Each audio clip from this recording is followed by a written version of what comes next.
In today's live stream, we're gonna be talking about and pushing our mind towards this 407. I want to position my camera a little bit, my phone a little bit better. I'm coming. I want to get something here before we proceed further because this is gonna be a very good addition. Let me get the key.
Okay, guys, sorry for that delay, but I'm back. Now I want to carry my tools, my scanner, so I can be able to everyone along here. Now the essence of this very live stream is because I'm going to be covering a lot of topics which you guys need to focus on when you have a poor gas mileage, and I'm going to be giving you tips. After the tips, causes of poor gas mileage, then we're going to be stepping into other part of it, which is going to be diagnosing it and seeing which one could actually be falling behind these lines that we're about to list right here, behind this very list, these troubles issues which are going to be looking out here. Now the first thing which you're going to be looking at when you have a car that runs rich is you want to go ahead and perform this test which I want to do, which doesn't need any certain kind of cost. You just dip your hand right in here and you check it. Now you see there is a whole black suit there, so that says that this car is running rich. Now when a car runs rich in this modern day technology, there is uh, a lot of sensors, input sensors that give accurate report to this ECM that is here. And when that report is not as it should be, okay, let me take it away. When that report is not as it should be, then there's going to be a lot of compromise, which the ECM is going to be doing compensation in order to be able to balance the power. Because each time you step into your car and you start a car and you step on the gas pedal, the ECM knows exactly the power which you're supposed to deliver based on the fuel quantity that is supplied into the combustion chamber, because it uses a lot of sensors to monitor the amount of fuel and air that goes inside there. And that is what we're going to be going in the details today to actually look at. So have it at the back of your mind that if you have a poor gas mileage after watching this video from beginning to the end without skipping it, because you might be shocked that the area where you're going to be skipping might be the area where your car is actually having problems. So if you skip it, you're going to be missing the vital point, because every inch of the way I'm going to be hitting the nail on the head right here, giving it to you without wasting much of your time and telling you how this component works in order to make your car run much more efficient when you drive. Now let's go back to the first thing you're going to be looking at when your car is taking much fuel is a bad O2 sensors. And where is the bad O2 sensors here? The O2 sensors or oxygen sensor or lambda sensor is the same. For this very car here, you can see it right here. That's the O2 sensor and that's it here. Most of them come in two pairs. And Pujo happened to do theirs to be distinguishable. So you can see that the blue ones are always the downstream, while the green one are the upstream oxygen sensors. These sensors report to the ECU exclusively on how the unburnt oxygen that is present inside the combustion chamber is, and the ECU uses that information to trim the fuel, trim it, and get more of air, sucked off for air, reduces the amount of fuel that goes in there, and use air to balance it up in a stoichiometric ratio of 1 part of fuel to 14.7 part of air. But when this guy here goes bad, the ECU have little to no knowledge of how the combustion system is going, the amount of fuel that's going inside it, and that creates a whole host of problem, and your car taking a lot of fuel, drinking and smashing it all the way. All right, so whenever you have a poor gas mileage, a low MPG, a poor MPG, the first thing you want to start looking at is what is the mileage on your car. And how do you know the mileage on your car? Let's go ahead. Let me show you some here. Some cars, okay, you can see the mileage on this one. This is 196. So if you have up to 155 mileage on your car and you haven't replaced your O2 sensors, then you go ahead and get it replaced, because you're gonna be paying so much. You're gonna be going to gasoline station every now and then and popping this guy to pop gas in every now and then, which is where your gas tank is. Now that's number one. The number two we're gonna be looking at when your car takes much fuel is a bad spark plug. Now when we talk about quality fuel and quantity fuel, there is a lot that goes in place, and we'll talk about quality air. We're going to be discussing about that later inside this very video.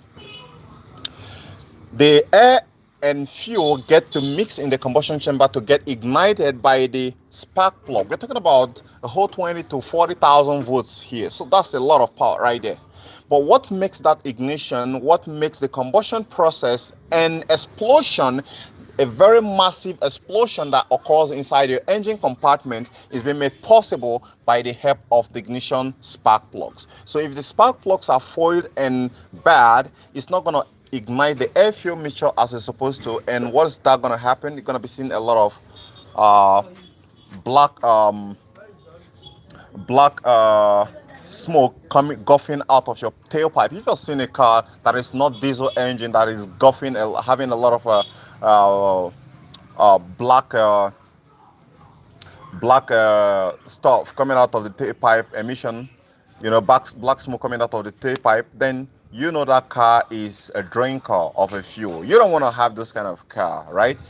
Now it is not streamlined to just one particular sensor or component, because there are a lot of them that are actually being grouped to action, and that is why I'm giving you a roll call of them today and telling you what they do and how they actually contribute into giving your car a very good fuel efficiency.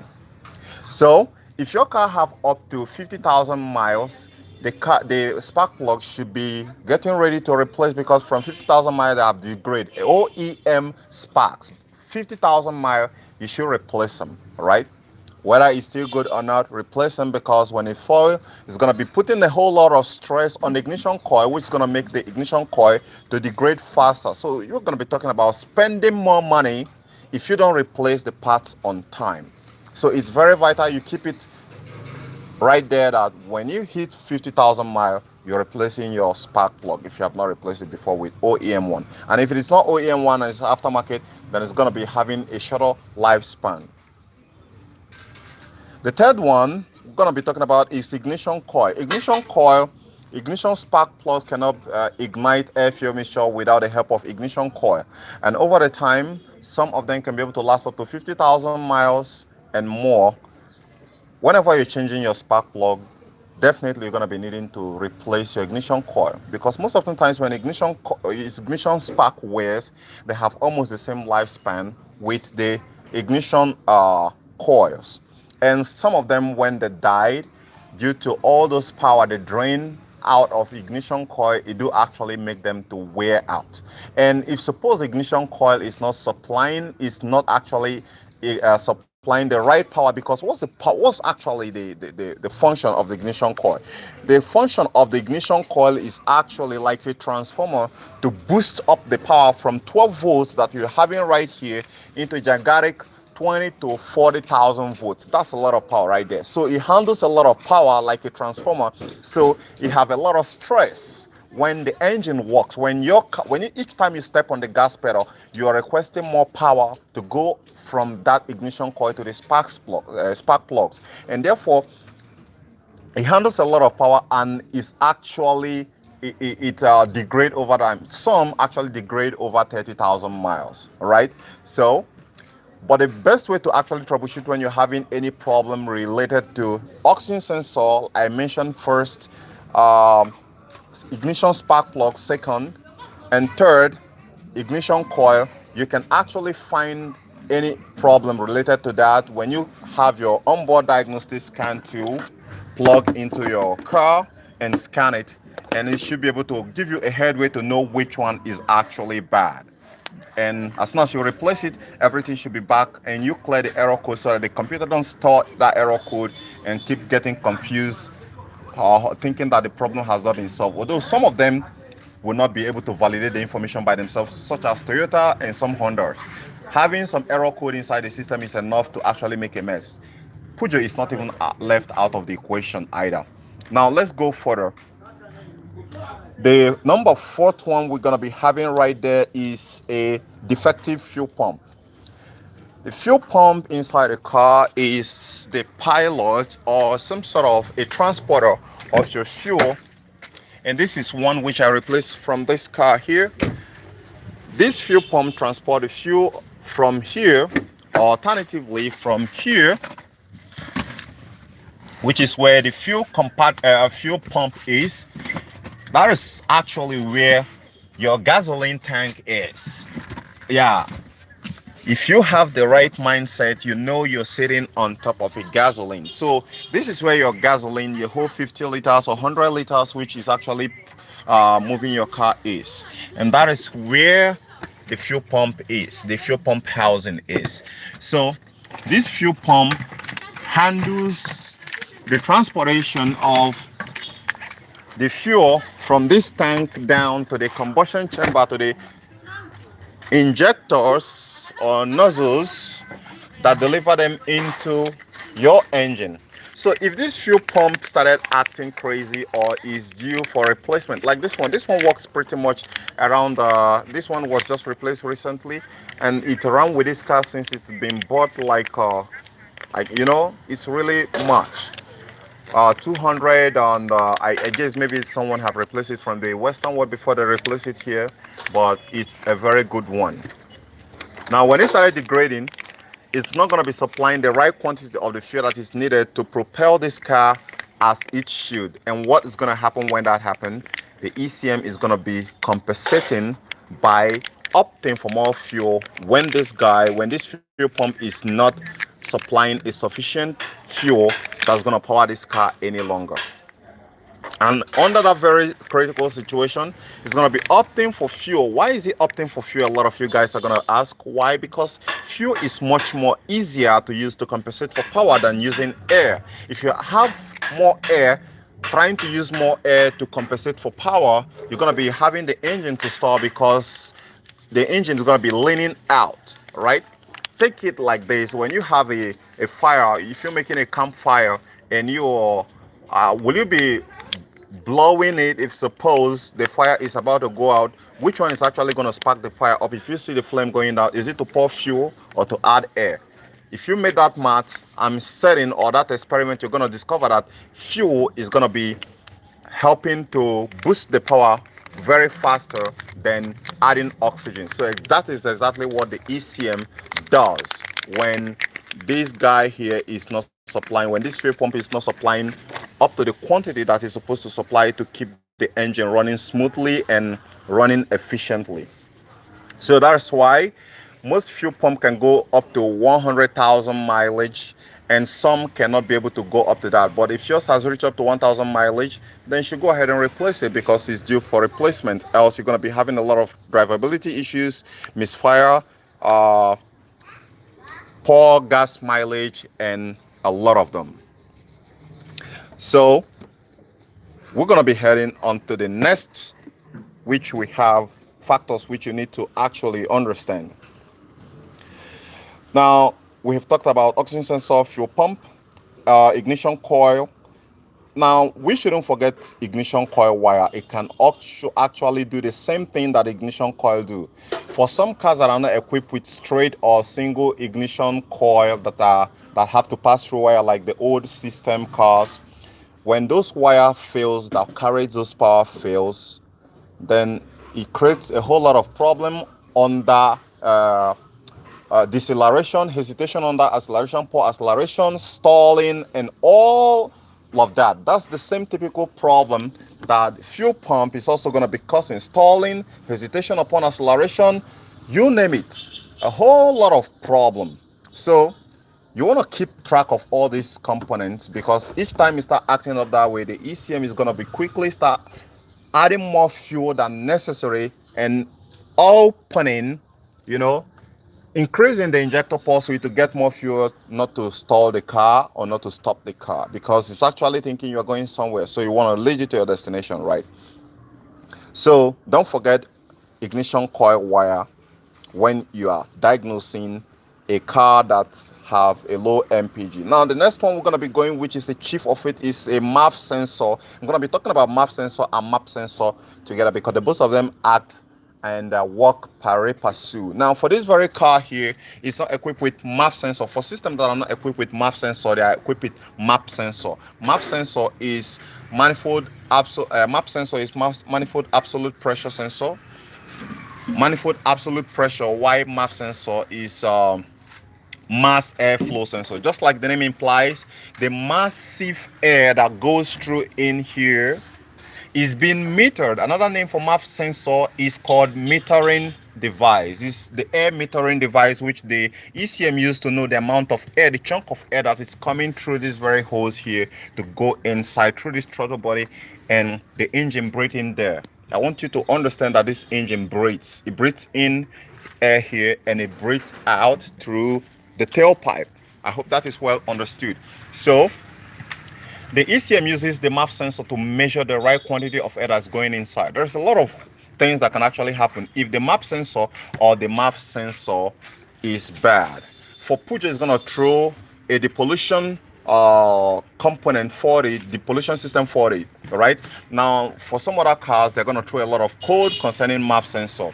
Now, two things can happen there. One is either it's defective or the connectors are corroded, maybe due to some sort of moisture, or they are dirty because of a lot of air that's going in here that is stains. Dirty air if you're living in a very dusty environment like this guy here.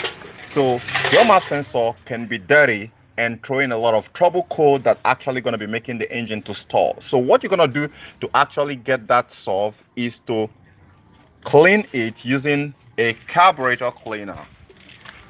Sorry, not a carburetor cleaner, a MAP sensor cleaner. You don't use this one here because this is very sensitive. If you use this one, you're going to damage it. This is a cap cleaner, a choke cleaner. You don't use a choke cleaner to clean either your MAP sensor or your MAP sensor is going to damage it, because there is a very sensitive thermistor that is right in there. Now, once this get to it, it's going to dissolve that plastic right there. So there is a special formulation which is called a MAP sensor cleaner, which you need to buy and use to flush it to clean it. If you clean it and a problem and the code persisted, then you have to replace them. Once you replace it, then it's going to be fine. For this very system, it's not equipped with MAP sensor. For systems that are equipped with MAP sensor, that are natural aspirated, you're going to be seeing it somewhere here. And for the ones that are not equipped with MAP sensor, will be equipped with MAP sensor. For this one here, the MAP sensor is hidden right underneath this throttle body with this wire here. So when you have this kind of problem, try to look out for code related to MAP sensor, and the rest of them. If you find any code related to that, do as I have instructed you and your car should be back running at the MPG with the manufacturer advertised. Although sometimes it's not as always they say that it always happens, but you should get something very close or find something, some research on the internet that people actually are users, end users who have actually used it and be able to testify that this is the right MPG which this car is actually giving comparatively to what the manufacturer have actually stated or advertised. All right. Now, the next one we're going to be hitting there is clogged fuel filter. Clogged fuel filter is going to create a whole lot of problems. Now, when we talk about clogged fuel filter, this is an inline, this is in-tank fuel filter. You can see how terrible it is. Now, it gets to actually stay underneath this fuel pump. When it's got inside, this is how it's supposed to be. All right. Now, each time this fuel filter gets clogged, because the gasoline you're using has a lot of impurities inside, and therefore when this gets dirty, that it couldn't even allow this fuel pump to draw fuel from here, it's going to be creating a lot of strain on this very fuel pump, and it's not going to be allowing it to take the right quantity of fuel that is needed to propel the engine to keep moving further. So what's going to happen? Like I told you previously, the ECM is going to opt for more fuel. Anything that affects the fuel quantity, the ECM is going to place a massive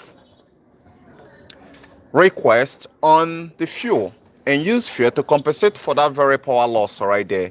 And that is actually as a result of clogged fuel filter. So an easy fix for it is either to wash it for some that are fiber, that are cloths like this, or sorry, there are cloth material like this. If it is this type and it's a non-washable type, then you go ahead and replace them.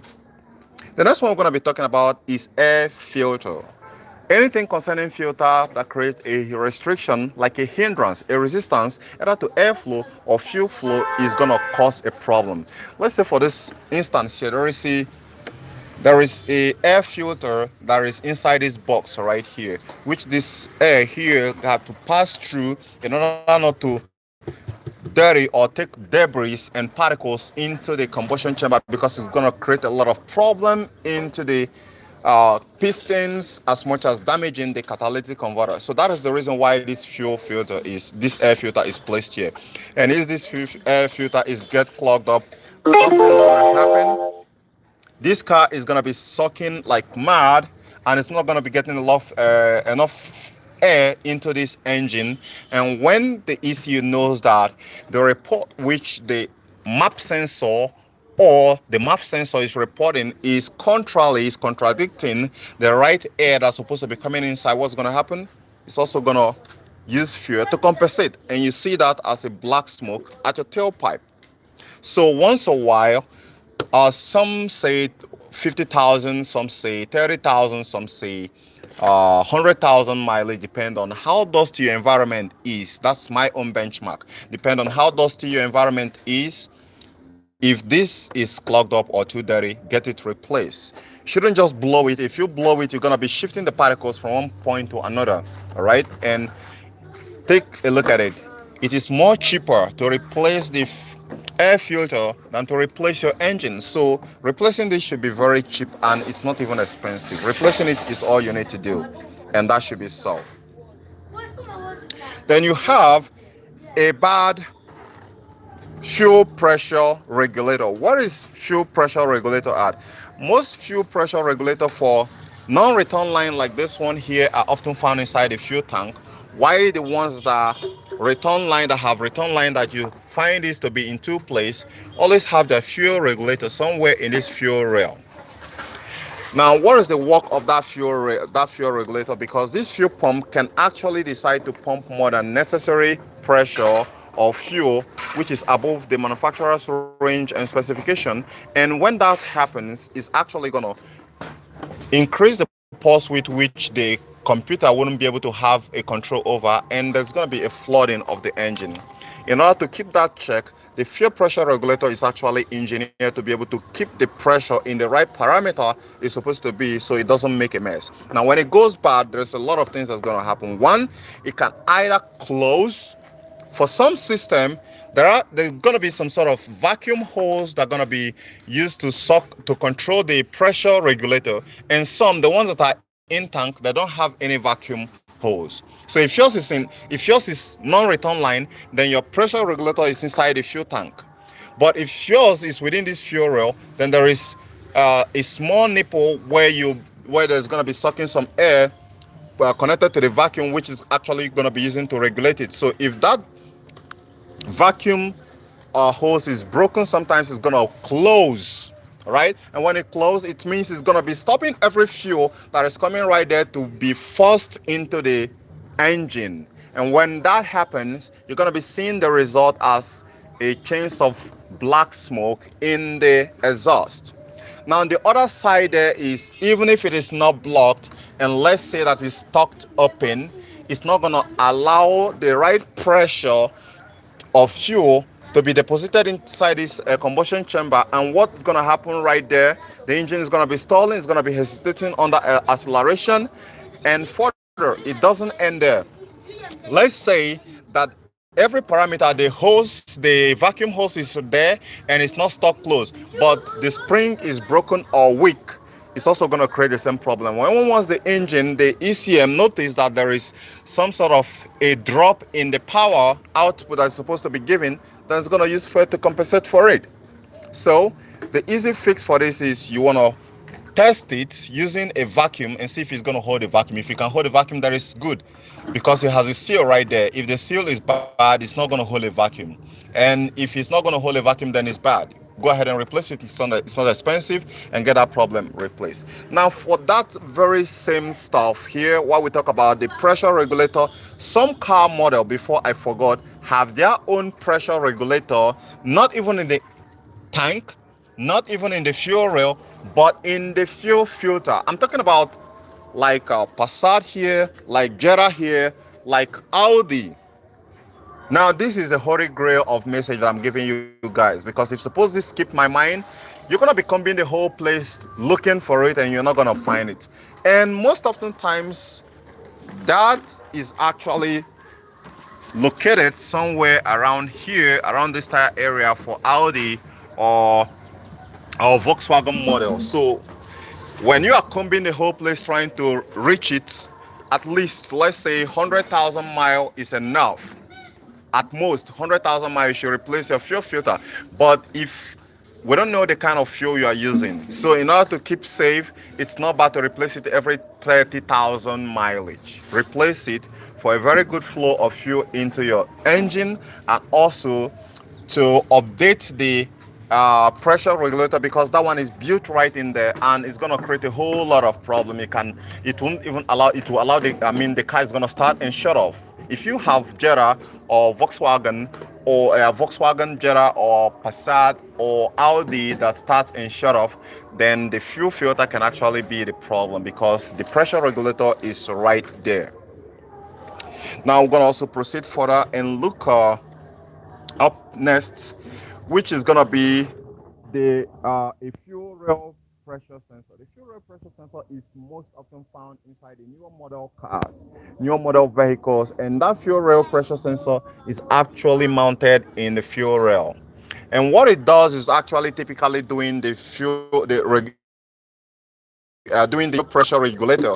In this case, it is actually engineered for optimization of the engine fuel efficiency, and therefore if it fails or start becoming defective, the ECM will not know the right fuel quantity that's going inside it right there, because the engineers are constantly working every day to make sure that the fuel, that your car is getting enough fuel efficiency, and the old ones are getting critical. In this case here, this is one of the same problem which you're talking about here, which is the fuel rail pressure sensor. And if suppose you find this kind of problem, try to scan your car and find code related to fuel rail pressure sensor, because if it's bad, it's going to make your car to stall, it's going to make your car to take much fuel than necessary, and it's actually having the capability of not allowing your car to start and run properly. Now, so in as much as you're diagnosing a bad fuel economy problem, you have to have all these things I listed up here. I told you up here checked, else you're not gonna skip through the crack. Now let's go further here. The next one we're gonna be having actually curb that harmful emission into going to atmosphere. That is where the engineering of catalytic converter come into place. Now when it goes bad, what happens? Your car is going to be taking more fuel than necessary, actually, but it's not going to be too significant. Now, I said previously it's up to 150,000 mileage that it lasts. So at this very point, it's not actually good to buy a used one. Maybe, yeah, a lot of Africans believe in the used parts as original, but you don't want to do that with catalytic converter. Although in Africa there is no stringent law about emission control and all that. So if you're buying it just because you want to reduce the sound of the car to keep it checked, that's okay, or some sort of reduce the fuel a little bit. But if it is for emission purpose, you're gonna buy the new one to keep your engine efficient and the fuel optimal. Now, the next one which we're going to be going into here is a bad coolant temperature sensor. A lot of people actually don't look at that, except they already have a history. They already know something concerning this. Now, the coolant temperature sensor, CTS or ECT, is actually being used by this guy here to know how cold or how warm or how hot the engine is. And that is very important to how much fuel that is needed to be added inside the car. Now let me give you one simple test here, which I know a lot of you guys do every day, but you don't understand that is actually happening. When you come into your car first thing in the morning and you open the door and you start your car, there is something that happens which maybe you might be looking at it, but you don't understand. You see this needle here go up to 1001 and stay right there. And after like a minute or two, it dropped to 800 or 700. Now, that is actually the ingenuity of the ECM in correspondence with the CTS, the coolant temperature sensor, performing the cold start sequence. What happened in the cold start sequence? The cold start sequence, the engine is more colder, so the ECM is going to be needing more fuel to actually start it up when the engine is colder than when the engine is hotter. The air that is coming is colder. The engine is so cold, so it's going to be needing to prime the engine more with fuel. So in this case, that is where the choke, the old choke, come into place. The ECM is using the coolant temperature sensor to create the same effect of choke, to add more fuel, to enrich the mixture to start up the car. Now, what happens when this guy goes bad? The ECU will not know how cold or how hot or how warm the engine is, and therefore it's gonna keep dumping more fuel right there. I've seen this problem a lot, and this is even the chief cost of a car running rich. I mean, really rich. I'm not saying that you're a rich guy, but your car is actually thinking that you're a rich guy. And it's popping a whole lot of fuel right inside there, and you're seeing a chains of black smoke right there at your tailpipe. So when you have come across this, your CTS should be checked and know if the temperature which you're seeing on the dashboard is in correspondence with what you're getting on your scan to, or maybe thermometer which you dip into your coolant reservoir here. Because if it is not, if the temperature which you are getting here is higher than what the CTS is reporting, it means the CTS is defective. And sometimes when it's defective and it has not reached the threshold parameter which is going to throw a code, the ECU is not going to throw any trouble code relating to the coolant temperature sensor. So that is why you're going to be needing to use your scan tool or a thermometer dipping inside here when the engine has fully warmed up to know, or even while at cold start, to know if the temperature which the right temperature which the CTS is reporting to this computer is the same as what is actually present inside your car. The easy fix is to get it replaced. Some cars might have theirs very deep rooted inside. I remember losing the one from Mondio, and it's a lot of job to actually see. You can't even see it with your eye. You have to actually trace it, and it's easier to trace for some other cars that is not Peugeot by tracing here and where the thermostat housing is. That is where most often time is situated. Now, the next one which you're going to be looking at here is dirty injectors. Now, we call these the pilots or the some sort of a transporter of fuel from tank. Now, the guy that made it possible for the fuel to be delivered inside the engine is the injectors. Now, when the injector gets bad, it's not going to allow fuel to get inside there, and what's going to happen? The power is going to drop. You will remember the rules. The ECU is going to opt for more fuel. But let's say in this case, the injectors are not bad, but you've driven this car for quite a long time. As a matter of fact, I'm going to be servicing these very injectors today using this cap cleaner. Watch videos on how to do that on some other channels, because I don't think I'm going to be doing that. I'm going to be showing that. I have a long thing to cover here. So when I'm done, I'm going to be done with it. I'm not going to be taking my time to having the time to cover that up. Now, when this is clogged up due to long usage without service, it's going to be restricting the fuel from getting in. You need to service this to clean it up so that there will be more fuel going inside as needed. If it is bad, replace it. Okay, we're going to continue with this shortly. Okay, now we're back live again. That's good. So what happens there is if you get clogged, I didn't explain that because I was getting a signal which I've corrected right now, and we're back live as we should. Now, when these injectors are clogged, you won't be able to know. When we say the injectors are defective, it's not necessarily when they are dead and no more opening. Sometimes they could be leaking because of long usage and heat, the actually back pressure which they get from the engine when the engine is working. So when they're leaking, they're going to be unnecessary. When they're supposed to be closed, they're going to still be leaving some little fuel getting inside the engine, and that is okay. We're back live again. Sorry for that breaking transmission. Now, the way this injector works is, I don't know if you have I've covered it before the network started giving problem. If the injectors are bad, it's not in all cases where it doesn't supply fuel. It might be supplying fuel and it's still bad. And what is that? Why is that? In the sense that if the injectors are leaking, any of them are leaking, it's going to be taking more fuel into the respective chamber, which is supposed to piston, which is unaccounted for, unmetered by this ECM. All right. So when it's supposed to be closed, it still leaves fuel to keep getting inside. So that injector is bad. Now, the other side there is when it's clogged or dirty, it's going to be allowing the injectors to be streaming fuel instead of spraying fuel. It's designed to spray the fuel and not to stream. If you stream, it's going to be sending more fuel. If you spray, it's going to be sending correctly the right pattern where it's supposed to be. So in that case here, to investigate the first problem, which I said, which is to know if it is defective, you know, not completely bad, but bad, you have to unscrew it like this one here. This is like 4 millimeter. You lose it here, unpin the socket. Then you bring it out here, put back the socket and hold it here while someone cranks the engine. When someone cranks the engine, you try to look at it and see the spray pattern. If it is streaming, then that's a problem. I'm actually supposed to cover this because I've never covered such kind of a video like that, so we can be able to pinpoint exactly to know which injectors are bad. Now, if it is streaming, that's a bad idea. We'll be needing to use a cap cleaner to actually flush them and service it.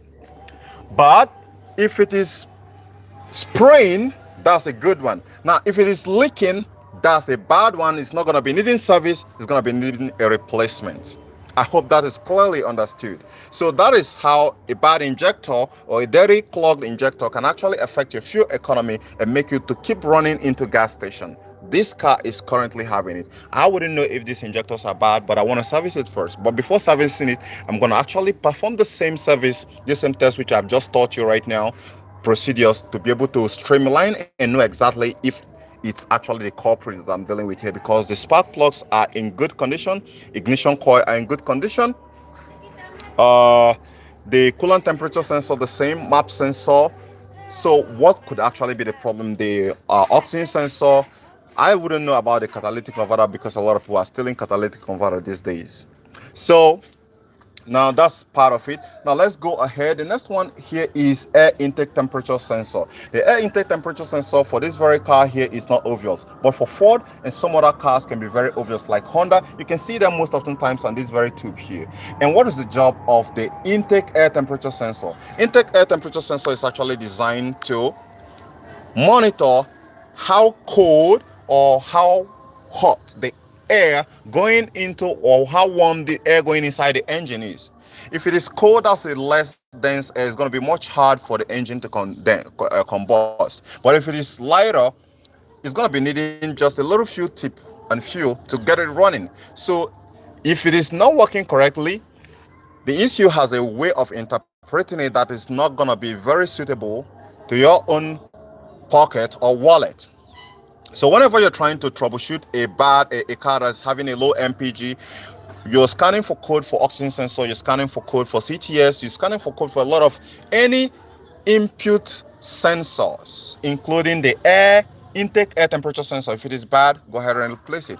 And for the intake air temperature sensor, you can use your map sensor cleaner to flush him if it is dirty, because it can actually affect the overall performance, overall data information that is being, that the ECU is receiving. Now for this very car, where is the intake air temperature sensor? Where is Harvey Dent? Now for a lot of you guys who are Toyota or most other Japanese techs will not know where this one is, but it's actually built into this throttle body, just like the Jetta here and some other VW models. Now it's all inbuilt here with the throttle position sensor. It's all in there. And whoa, that's a good one right there. After this, we're going to be treating just after about that one here. So when you find any code related to that, go ahead and replace it. Now the next one we're going to be looking at here is also a retard timing. Sometimes people wouldn't actually think that the retard timing for the engine not well timed as it's supposed to is actually going to create a whole lot of problem to car engine fuel performance, engine performance, and poor performance. Now when we're talking about bad MPG, you think you're only losing fuel. No, your engine is also getting damaged as the process, because when the combustion is not correct, it also have an side effect, a very bad side effect on the pistons, on the valves, and the combustion component. So you shouldn't think, oh no, I'm gonna only spend my money on the fuel. No, your engine is also suffering all that too. So a bad timing, a timing that is not well timed, and that maybe is keep like 3 or 2 tooth, even if it doesn't bend the valves, the car is not going to be moving as it should, and it's going to be dragging, and it's going to be stalling. You know, it's not going to be moving. It's not going to be go and get it. It's going to be stalling like as if it's sleepy. You know, when you wake up a child and it's sleeping, you quickly tell him to go and do something. The way he acts, that's exactly how the car is going to be. So get your engine well timed by a certified mechanic, or a mechanic who is qualified to do the job, who's not going to make a mess. Because some of it, like this very E4, if you made a mini mistake on the timing, you're going to be needing to replace the engine if you're not so careful, because it's going to be damaging the pistons or the top cylinder head. Now the next one we're going to be talking about here is a throttle position sensor. Oh my God. Throttle position sensor is another kind of let me say a governor, or some sort of a metering, fuel metering device. On the idle position sensor, they have idle you know, idle position sensor as much as Now in this case, what we're talking about here is throttle position sensor actually helps the computer to know where the needle, all right, the flap on this very throttle body is, and that is going to determine how much air that the engine is taking in also the corresponding fuel that's supposed to be given. So you should take this computer to be doing a lot of job, taking a lot of inputs from different input sensors right there, and all is actually to enhance the performance of this engine right here. And that is why when they are defective, there's gonna be a lot. When you think this sensor is bad, it's not gonna affect this one, you are actually making a very big, gigantic mistake. So a bad throttle position sensor is another kicker. And it's, what are the symptoms? Stalling, engine hesitation, engine misfire, start and shut off. So now you know it. So I think this very video is very, very much more comprehensive for your diagnostics. When you, it's not just about even the fuel, there is even engine performance. Now we're going to be going further to talk about the next one I'm going to be talking about here is leakage in the vacuum. Now for systems, the systems that are equipped with map sensors like this one here, you're not gonna be so much caring about air leak from here, because it's not part of the problem. But any air leak from here or the injectors is not accepted, because that is where the map sensor is. But for the system that are equipped with a map sensor, anything after the map sensor is not acceptable. Before the map sensor leaks is accepted. So that's why if the boot is cracked or whatsoever and allowing unmetered air to get inside the engine, there's gonna be problem. That unmetered air is gonna prompt the ECU to add more fuel than necessary, this time uncalculated, throwing a lot of things out of balance. Now, that vacuum leak can be small sometimes, not noticeable, and the only way to track it very well to know if you have it is through your fuel trims. Do you understand how the fuel trims works? Go and watch video about how the fuel trims work and use that to diagnose a problem relating to poor gas mileage if you're having one. All right. Now, pretty much there is a lot. All right. The idle control valve is another guy right there, because the computer uses that to stabilize the idle of the car. And if it is bad, that's another shit show. Now the next one we're also gonna be talking about, lastly, which we're gonna be using to crown this up, is the throttle body. The throttle body most oftentimes is more sophisticated. It's a computer of its own, because it has the idle air control valve, the throttle position sensor, and the other host of it right there. And like this one here, the air intake temperature sensor. So it's another system of its own. And when you want to fail, most often times, some of those components that are equipped with it, like the throttle position sensor, intake air temperature sensor, idle air control valve, all are going to fail simultaneously. And it's all going to be hitting your fuel at the same time. This is actually the governor which the ECU used to know how much fuel to add. This is where the ECU uses to track how to adjust the injector pulse width. This is where the ECU most often times knows if the air coming inside the engine is warm or cold, just like it's using the CTS. The air intake temperature sensor is just doing the same thing that the CTS is doing inside the coolant temperature sensor.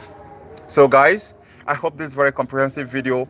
If you follow it just like I said, if you find any of these things which I listed here to be defective when you're trying to diagnose it, do not let it slip. The last one is oversized tire, which some of you guys might not be able to. That's a rare case, you know. If the car is supposed to be like this one here, 255, 50, and you decide to equip with 20 and a very large tire like a monster truck, the engine is going to be needing more power to move that vehicle. The reason there is because about this very car, from the body, the chassis, tire, everything is calculated and quantified. And therefore, when they're talking about the fuel economy of this very car here, everything has been having engineered to be able to fit and do the job as it's designed. So if you alter any part, you're going to be adding more problem. If you add any feature, now it's also, we're not going to get out of it completely. The last one, sorry, we have one more last one. The last one there is, if you have been stacking a lot of things in your trunk, there's a lot of people who have a lot of things in their trunk or in their car every time. The more you increase the weight of your car, this is something which a lot of Nigerians are going to be finding hard to understand, but I'm going to explain it the best way possible. When you have a lot of luggage on your trunk and you're driving into any destination, if it is very heavy, very weighty, it's going to be taking more fuel. Now, the concept you have to understand here is, let's say that you have a kid of 2-year-old and you have another kid of 8 years old. Are you going to be needing the same energy to lift the both of them up? The answer is no. So the same thing goes with a car. Anything that adds weight to your car takes more fuel, like it or not. That is why people tell you that AC takes fuel from the car. Yes, because it pulls and some certain amperage from the car engine, and anything that stresses the engine a little bit, including the weight, any extra weight, is calling for more fuel. Take it or leave it. I said the last one, but there are always gonna be the last one. What about your driving habits? All right, I think the whole thing concerning fuel optimization and poor gas mileage is right addressed inside this video, because now here is the deal. If you are some kind of a person who always want to drive like a James Bond or Fast and Furious, you're paying a lot. You're going to be paying a lot for gasoline. All right? Because the more you step on the gas pedal harshly, the more you burn more fuel. Because its energy is needed that's actually used to push the car. So if you step on it harsh, you're stepping on your fuel harsh, and you're going to be seeing it on the tailpipe.